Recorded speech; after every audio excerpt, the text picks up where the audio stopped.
Bienvenue dans Là où tout a commencé, l'émission sur le basket français où on vient interviewer les futurs cracks du basket français. Et aujourd'hui, on a fait le déplacement ici, à la Gielbourg, pour interviewer Léon Siferlin. C'est comment mon gars? Ça va et toi, ça va? Yes.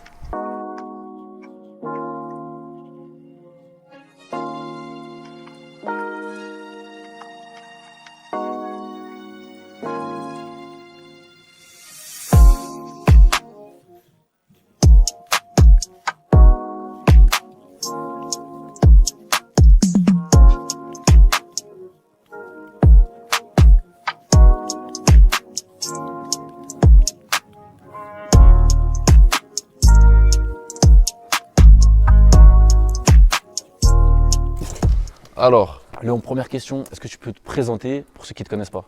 Je m'appelle Léon Siferlin, j'ai 18 ans, né en 2006 et voilà, ça fait ma 4e année ici à la GL et plus de 15 ans que je joue au basket maintenant. Est-ce que tu peux nous expliquer un petit peu pourquoi tu as choisi de faire cette interview ici, à la Gielbourg? Comme tu as dit, le nom du truc c'est là où tout a commencé et je pense que ici c'est pas vraiment là où tout a commencé parce qu'on en parlera après d'où je viens, mais je pense que c'est ici où ma carrière, je pense qu'elle va commencer et qu'elle a déjà un peu commencé. C'est ici que j'ai commencé à prendre mes premières marques et j'ai fait mes premiers points pro ici sur ce terrain. Donc je pense que c'est là où vraiment tout a commencé, quoi. Qu'est-ce que ce terrain, cette salle, elle évoque pour toi? On sait qu'il y a des joueurs très importants qui sont passés par la GL, on pense notamment à Zachary Zaché qui s'est fait drafter en première position. Qu'est-ce que cette salle, elle évoque pour toi? Maintenant c'est la famille, c'est la maison un peu, tu vois. Maintenant ça fait 4 ans que je suis là, mais elle évoque aussi beaucoup de respect. C'est un club qui a une histoire.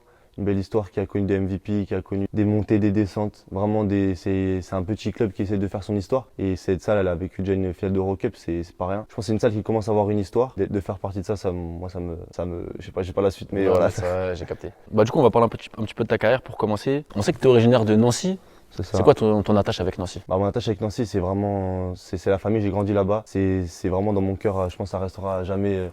Là où j'ai commencé le basket, c'est la maison. J'ai grandi là-bas, à 5 minutes de la salle du Palais des Sports. J'ai fait de 3 à 15 ans au SLUC. Et à 15 ans, dernièrement, j'ai voulu un peu changer d'air et venir ici pour découvrir d'autres choses. Et un club avec d'autres ambitions que le SLUC. Nous, on a fait un petit peu des recherches pour construire cette interview. On a vu qu'après ta première année U13, tu es tout de suite passé en U15 France. Tu as tourné à 3 points de moyenne donc sur ta première saison, donc avec un an d'avance. Est-ce que tu peux nous raconter un petit peu cette première saison? En fait, je suis rentré avec un an d'avance au Pôle Espoir, avec la génération 2005-2004 à l'époque. Donc des mecs comme Simon Correa, Maël Amon, Crespin, Yann Pietrus, c'est des mecs qui étaient au pôle avec moi en Lorraine. Et donc après cette saison-là, moi vu que j'étais originaire de Nancy. En fait, ça dépendait, les mecs, soit ils jouaient dans leur club de leur ville, ou soit ils s'étaient attachés à l'équipe du Pôle Espoir qui était Nancy. Vu que, comme je t'ai dit, j'étais originaire de là-bas, j'ai joué directement avec eux. Et c'est ça que ça m'a permis de voir un peu que c'était le haut niveau directement, avec un an d'avance. J'ai côtoyé un championnat qui à l'époque était vraiment ultra physique, avec par exemple Marne-la-Vallée, avec Daryl, Ken Maloria, des mecs comme ça, que j'ai joué et que j'ai vu à cet âge-là. J'ai pris directement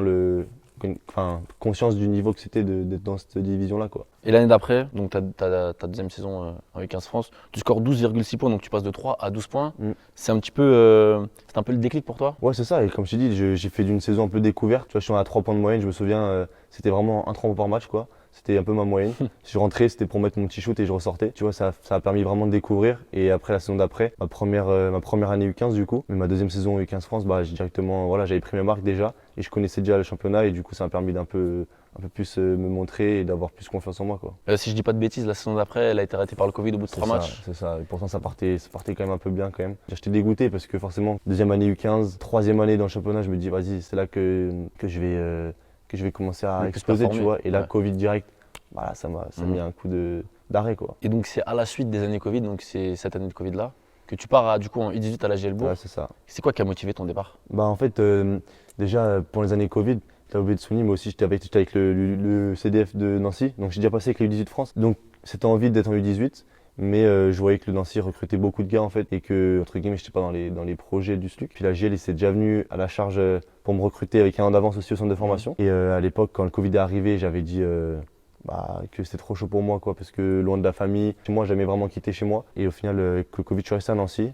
Et l'année d'après, la GL, ils sont revenus à la charge. Donc là, j'ai vu vraiment l'intérêt qu'ils me portaient. Donc là, j'ai dit, en vrai, c'est un club avec une histoire, comme je disais. Il venait d'être champion de France U18 avec la génération, avec les frères Benitez et tout ça. Donc grosse là, génération. sa grosse génération avec la saison de Pierre Murtin, comme je disais, ils ont rendu hommage avec le mur dans la salle d'entraînement. Donc c'était Pierre Murtin qui m'avait recruté aussi. Donc un gros formateur de jeunes. Et là, moi, j'étais directement vraiment content de voir l'engouement qu'il y avait autour de moi, quoi. Donc je suis venu ici. Et depuis, je regrette encore qu'à mon choix, quoi. Ça t'a fait mal quand même de partir de Nancy? Ça m'a fait mal, ouais, parce que je me voyais vraiment là-bas, passer pro là-bas. Voilà, je me projetais vraiment. Mais après, en vrai, je me dis, c'est un mal pour un bien, quoi, parce que à chaque fois, tu voyais toujours les mêmes mecs, tu jouais contre toujours les mêmes gars tous les week-ends. Au bout d'un moment, t'en avais un peu marre. Et quand je suis arrivé ici, la première saison, elle a été plus que réussie en U18. Parce que je voulais t'en parler. 14 points la première année, 6 matchs en espoir. Chaque année, tu passes un nouveau step finalement. C'est ça. Et en fait, les gars, ils te connaissent pas en fait. Donc, tu as aussi cet effet de surprise où tu t'installes et en fait, tu prends plus de plaisir, tu reprends du plaisir à jouer entre guillemets. Ça devient trop, redondant. Ouais, ça. Tu vois toujours les mêmes gars, tu te dis en fait tous les week-ends c'est pareil, tu joues contre le mec là, il fait ça, et tu le sais. Et en face, là, les gars ils te connaissent pas et toi tu les connais pas non plus, donc c'est aussi, c'est aussi un autre challenge. Ouais, je voulais parler ensuite, donc tu passes un nouveau step à chaque saison. Je dirais même plus l'été, donc c'est l'été de la fin de ta première saison 18 que tu es appelé en équipe de France pour l'Euro U16. Est-ce que tu as ressenti une certaine fierté à porter le maillot de ton pays? Ouais, c'est une dinguerie, j'ai vraiment jamais ressenti ça. C'était d'avoir le maillot déjà. En fait, en équipe de France, ils ont aussi ce truc de faire souvent des cérémonies de remise des maillots. C'est un peu symbolique et je trouve ça bien parce que c'est notre première fois qu'on a un maillot avec ton blase derrière, quoi. C'est la meilleure sensation de le porter, d'entendre la Marseillaise pour la première fois. C'est tellement bateau en fait de dire ça comme ça, mais quand tu le vis vraiment, c'est incroyable. Et ouais, c'est une fierté, c'était un objectif aussi. Quand je viens ici aussi, c'était pour objectif de faire l'équipe de France U16. J'avais ça en tête, tu vois. Donc c'était un accomplissement, mais vraiment une fierté, quoi, de porter le maillot pendant la campagne U16, quoi. Déjà félicitations pour avoir été sélectionné, merci. Faut le dire. Je confirme en espoir l'année d'après. Tu mets 14,8 points de moyenne si je dis pas de bêtises. Et tu es appelé à participer à l'ANGT. Du coup, j'ai une petite vidéo à te montrer.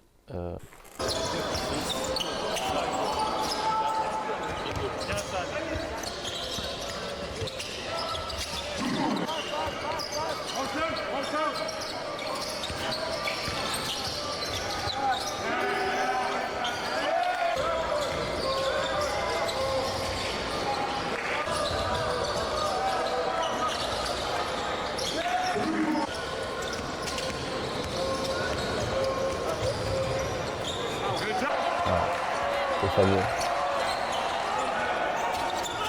L'important, c'est surtout l'expérience de participer à la NGT, ça t'a apporté, sachant que tu es arrivé jusqu'en finale et en plus, vous remportez la finale à Paris. Forcément, comme je dis, c'est encore de l'expérience en plus. C'est une fierté d'être appelé. Comment dire, ils appellent ça la next gen, quoi. C'est la nouvelle génération, c'est les meilleurs talents en Europe. Alors, même si c'est pas vraiment les meilleurs des meilleurs, mais c'est une fierté aussi d'être appelé parmi ce groupe de mecs-là, tu vois. Ça permet de faire des nouvelles rencontres. Moi, je garde encore contact parce que l'année d'avant, j'avais aussi fait la NGT avec un rôle un peu moindre. Et ce qui m'a permis cette année-là de faire un gros NGT, c'est parce que j'avais déjà découvert l'année d'avant, tu vois. C'était à Paris, donc en plus en France, avec plusieurs Français, avec Martin, Hugo et Jaël. Tous les quatre, on avait quand même un petit rôle dans l'équipe quand même. C'était bien et puis on s'entendait vraiment tous bien. On avait pris les étrangers aussi avec nous. On apprenait à parler français. C'était un peu ça c'était un peu marrant, tu vois. Et puis en plus, petit clin d'œil, on joue la finale contre le Pôle France. Donc ça rajoute encore un peu de piment à ça.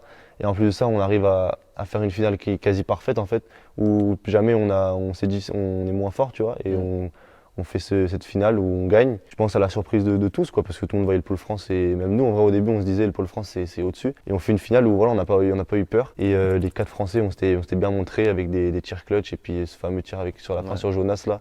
On a bien rigolé après avec Jonas. Mais voilà, et puis après, concours de circonstances, c'est eux qui sont allés à la NGT Finals, parce que Nolan est revenu aussi, et puis c'est très bien comme ça, parce que je pense que nous, on n'avait pas non plus le calendrier parce que, petite anecdote, si j'étais à la NGT Finals, j'aurais pas fait le trophée, tu vois. Donc à choisir, je pense que le club aurait même pas voulu, donc bref, c'est tant mieux qu'ils soient allés, mais c'est une expérience de fou, et puis d'avoir gagné ça, ça fait un titre, ça fait de l'expérience, et ça fait, voilà, c'est tout ça, quoi. Là, t'en parlais, et je vais en profiter pour rebondir là-dessus. Toujours la même saison, trophée du futur avec ton équipe. Vous sortez Nanterre au premier tour en quart de finale. C'était un petit peu une surprise pour certains, peut-être pas pour vous, mais pour ceux qui regardaient le trophée du futur et qui suivaient un petit peu. Nanterre est mieux classé que vous. C'est ça. Ils avaient une grosse équipe en plus. Et tu te retrouves en demi-finale contre Nancy, à Nancy, ton premier club. Ouais. C'était une victoire particulière pour toi? Ouais, en plus, on le savait en venant au trophée, on savait que si on passait le premier tour, on tapait soit Limoges, soit Nancy. On savait un peu que Nancy allait passer, c'était chez eux, ils avaient envie. Donc ouais, c'était un truc de fou, quoi, parce que comme tu as dit, on sort Nanterre sur un gros game quand même. Donc on sort le premier match, mais comme tu as dit, pour nous, c'était pas vraiment une surprise, quoi. On a fait un gros match, on savait que c'était possible. Le match d'après, on joue Nancy, et là, c'est le gros morceau, et moi, c'est chez moi.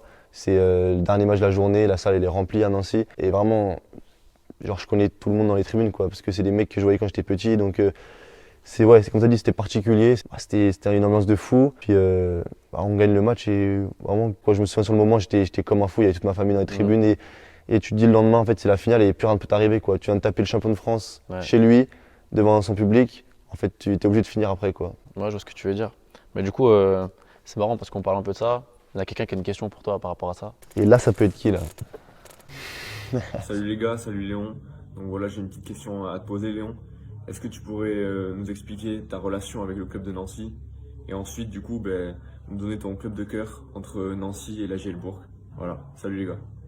Il veut me mettre dans la sauce, lui. Mon gars sûr, que j'ai rencontré à la NGT Paris. On est dans la même chambre, on passe la semaine ensemble, on se lâche pas. On crée vraiment, je pense, sur le terrain un truc spécial, tu vois. Et concours de circonstances, il est aussi appelé en équipe de France. Et on se retrouve pareil dans le stage à passer un stage ensemble, quoi. Du coup, pareil, on a refait toute la campagne ensemble, dans la même chambre en Finlande. C'était vraiment, c'est mon gars sûr, quoi. Donc voilà. Pour mon club de cœur, en vrai, là, il me met un peu dans la sauce parce que, comme tu as dit, mon club de cœur, je viens de Nancy. J'ai passé quand même toute ma vie là-bas, toute ma famille là-bas. Mais maintenant, ça fait 4 ans que je suis là, tu vois. Et j'ai notre famille qui est là, même si c'est pas vraiment ma famille que mes parents. Mais je suis obligé de dire la JL parce que c'est le club où je suis. Et c'est le club qui m'a fait grandir, qui m'a fait faire mes premiers pas en pro, mes premiers points. Et je pense que, mine de rien, ça restera la JL au-dessus, même s'il y a un sentiment plus pour Nancy. Mais la JL, c'est quand même au-dessus, je pense. Ok, et donc du coup, pour revenir un petit peu sur le trophée du futur, vous battez Nancy. Pour ceux qui ne le savent pas, la Gielbourg est en finale contre Monaco, qui avait fini 2e au championnat, et vous battez Monaco en finale. C'est ça. Grosse expérience. Ouais, gros tout, comme je te dis, c'est pareil, c'est encore de l'expérience en plus, c'est un tournoi de fou, et on tape le 3e saison régulière, le premier chez lui, champion de France, et le 2e en finale. Donc ça fait vraiment, on tape les 3 plus forts, entre guillemets, de la saison, quoi. C'était une expérience de fou, ouais. Et un gros tournoi, et des trucs que tu n'oublieras jamais, quoi. Soulever un trophée, moi je me souviens regarder à l'époque la finale du trophée avec l'Asvel contre Cholet, quoi. Des mecs, Kevin Kokila, tu vois, qui faisait le trophée du futur à l'époque. Et ouais, de vivre ça maintenant, et je me dis, il y a peut-être des petits qui nous regardent et tout ça, et de gagner ça, c'est un trophée voilà, qui est quand même renommé dans le championnat espoir, et c'est un truc de fou, quoi. J'imagine que c'était chargé en émotions. Ouais. Et du coup, je vais te montrer une vidéo.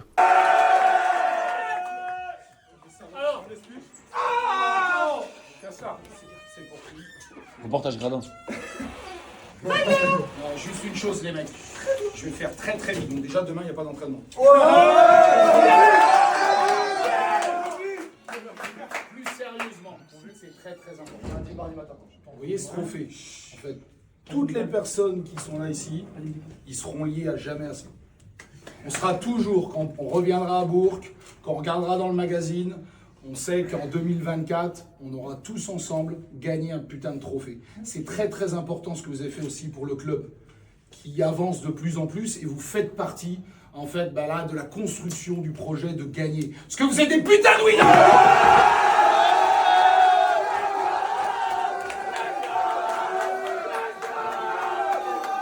Du coup, c'est des souvenirs, comme tu as dit, c'est des émotions en vrai, parce que j'ai souri toute la vidéo et ouais, c'est un truc de fou. Et je me souviens encore de son discours et c'est la vérité, quoi. C'est la vérité, on se souviendra que c'est nous, cette équipe-là, qui avons gagné ce trophée, quoi. Ouais, c'est encore plus pour moi, vu que c'est dit, c'est des sensations, j'étais à Nancy, c'est d'autres émotions, tu vois. C'est inexplicable en vrai, c'est un trophée. Et c'est le premier de notre carrière à tous, je pense. Et voilà, c'est le premier, j'espère pas le dernier, quoi. Et vous avez gagné ça avec votre coach. Ouais. Vous avez changé de coach cette saison. Mm. T'avais un lien particulier avec ce coach-là? Ouais, Arnaud, il est arrivé en fait moi de la deuxième année où, enfin, j'ai fait ma première année ici. Et il est arrivé l'année d'après en fait. Et il a coaché Anthony, je crois en plus à Limoges, Arnaud. On m'avait tous dit du bien de Arnaud, tu vois. Et il venait de faire coach de l'année en plus à Limoges. Il est arrivé ici avec des ambitions. Ça a surpris plus d'un. Enfin, je pense tout le monde parce qu'il est arrivé avec une mentalité qu'on n'avait jamais vue ici. Tu vois, le mec, c'était un acharné de travail. Le mec, des fois, il faisait des entraînements, comme tu as dit, il vanne sur le fait de pas d'entraînement demain, mais il y a des fois, le lendemain de match, entraînement, un truc tout le temps, il était jamais rassasié, quoi. Il n'y avait pas d'entraînement, tu déconnais. C'était vraiment tout le temps travail. Et moi, je pense qu'il m'a beaucoup apporté, tu vois, dans la rigueur, dans le travail. Il nous a fait vivre vraiment des vertes et des pas mûres, si on peut dire. Et au final, là, tu vois, on était tous comme des fous avec lui parce qu'on a gagné. Et je pense qu'on lui doit en grande partie la victoire là, quoi. Et du coup, nouveau coach, nouvelle saison cette année.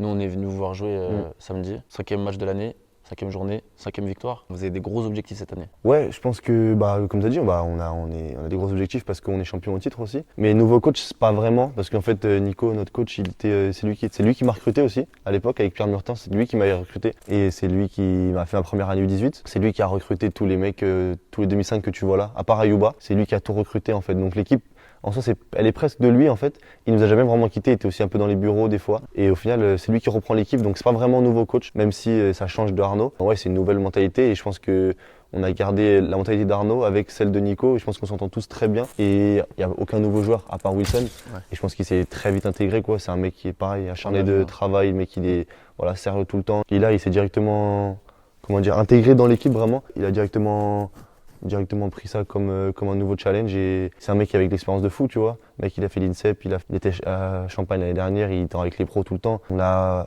mis dans le train, on va dire, et ouais, on a des objectifs. Et j'espère qu'on va pas s'arrêter là.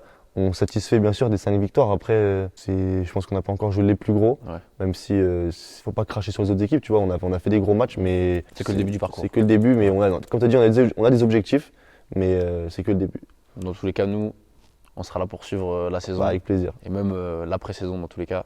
Du coup, là, on a parlé un peu du début de ta carrière, ce que tu fais maintenant. Je t'en avais parlé un petit peu avant qu'on tourne cette émission. J'ai 2 questions à te poser. La première question, c'est jusqu'où tu penses que tu peux aller? Et la deuxième question, c'est quelles sont tes ambitions? Jusqu'où je peux aller, ce serait bizarre de dire vraiment une limite parce que je pense que je m'en fixe pas.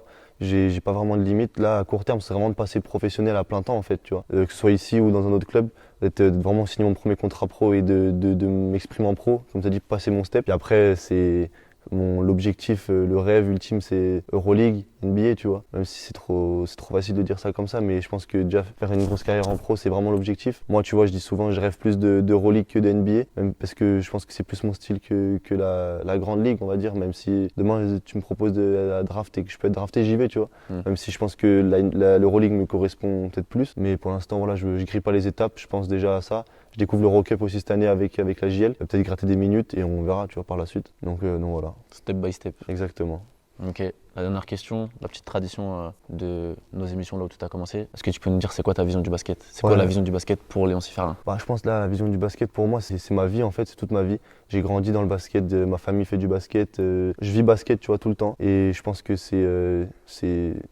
je peux pas m'en passer en fait. Ma vision c'est ça, c'est que c'est pas que ça peut être mon travail, ça doit être mon travail en fait. Parce que je me vois pas faire autre chose. J'ai tout consacré pour ça et ma vision c'est ça, c'est une famille, c'est une grande famille. Voilà, c'est tout le monde est tous ensemble et d'aller le plus loin possible quoi. Ma vision c'est ça, je pense que c'est là. C'est une famille où on travaille, on profite tous ensemble. Mais le plus important c'est quand même de gagner et de remporter les titres quoi. C'est ça ma vision. Dernière chose, pareil, petite tradition dans l'émission. On sait qu'on fait beaucoup de basket, tu fais beaucoup de basket, nous on en fait beaucoup aussi, on filme beaucoup tout le temps dans le basket. Mais en dehors du basket, on reste des êtres humains. Est-ce qu'il y a un truc que tu aimes bien faire en dehors de tes entraînements ou de tes matchs? J'allais dire, il n'y a pas beaucoup de choses à faire ici. À Bourg, déjà, c'est pas non plus une ville de fou. Et en vrai, j'ai pas non plus beaucoup de temps pour moi, tu vois, parce que mine de rien, je fais quand même des trucs à côté avec l'école.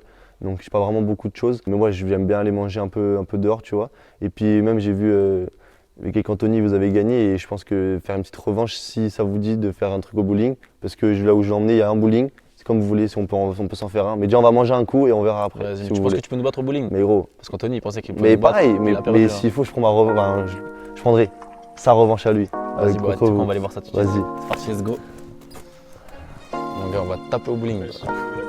J'ai contre Anthony il y a 2 jours, là. On a mangé contre lui. Vous l'avez battu encore? Bien sûr, je vais dessus les boules comme as.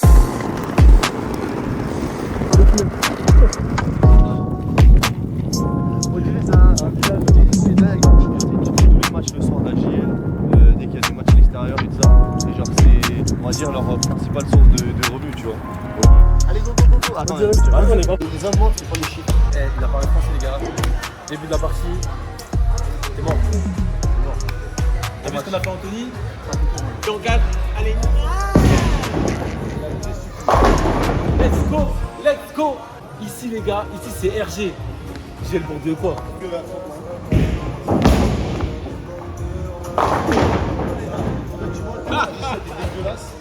T'as lancé la boule, t'as cassé le parquet, gros. Heureusement t'as pas fait strike. Je vois pas mes jambes de sapeur. L'animal. Gambade. L'animal va gambader.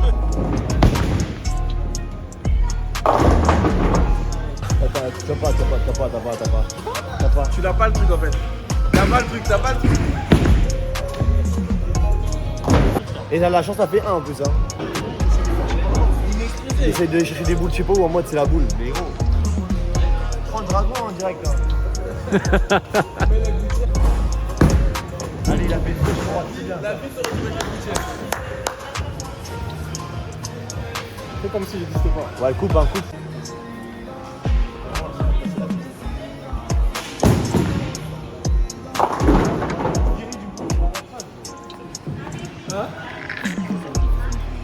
Casser la piste comme ça, gros. Il y a un trou, frère. En fait, moi, quand tu tires, Ouais. comment on appelle ça? L'adhérence, elle est pas bonne. Ouais, les chaussures sont pas bonnes.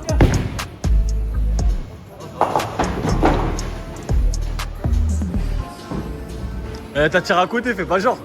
Tire dans l'axe. Tire dans l'axe. Tu veux pas tirer dans l'axe? T'as tiré à côté. Non, regarde le replay, je tire dans l'axe. Je te jure, je tire dans l'axe. Regarde les rythmes au ralenti. La barre, la barre. Video assistant referee in use for the first time in the Bundesliga. What's it going to be? And he's had a look at it, the referee, to be a stealer. Laisse-moi faire sur le karaté. Là, j'ai battu tous les joueurs avec cette boule.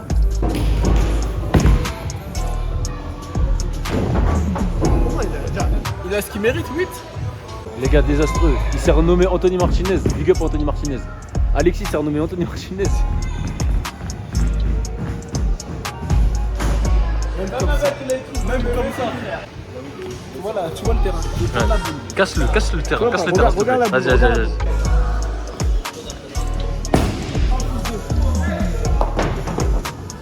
Elle a fait un trou dans le parquet, les gars.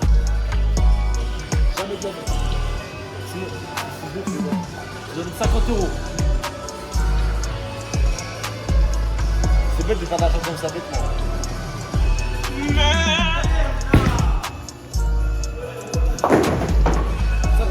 Va récupérer ton zip. Après, on a fait un check. Ils verront que le boss de reportage gradin, c'est un mec qui part dans le vide. Vas-y, vas-y. Donc, il n'y a pas les 50 balles. Tu vois, moi aussi, je sais. Ouais, c'est une dinguerie. Et à Waïb.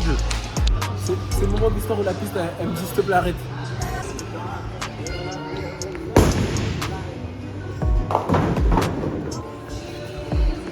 C'est une question de rotation. Est-ce qu'il y en a un qui sait c'est combien d'années de prison pour lancer la boule de cette façon? D'accord. Ferme. Ok, il y a 143, 131. Ah, c'est clutch time là. C'est les clutches. Aïe, aïe, aïe. 147, t'es déjà premier. Ah là là, c'est win. Léo il nous a tapé. Hein. Je l'avais pas vu venir. Je l'avais pas vu venir, les Parce gars. qu'en fait, t'as commencé trop fort. Et t'as montré cette équipe patron. Allez. Team Léon. Hop. Non, Léon, Alex. Bon, on n'était pas dans la même game. Bah, en fait, t'avais un match dans le match, et moi dans le match, toi. Abonnez-vous au reportage gradin, les gars. Les gars, il y a plein de projets qui arrivent, toujours un low-tag par mois et d'autres contenus exclusifs sur YouTube. N'hésitez pas à vous abonner et à taper ce like là qui est en bas. On se retrouve pour d'autres vidéos les gars, c'est parti, let's go!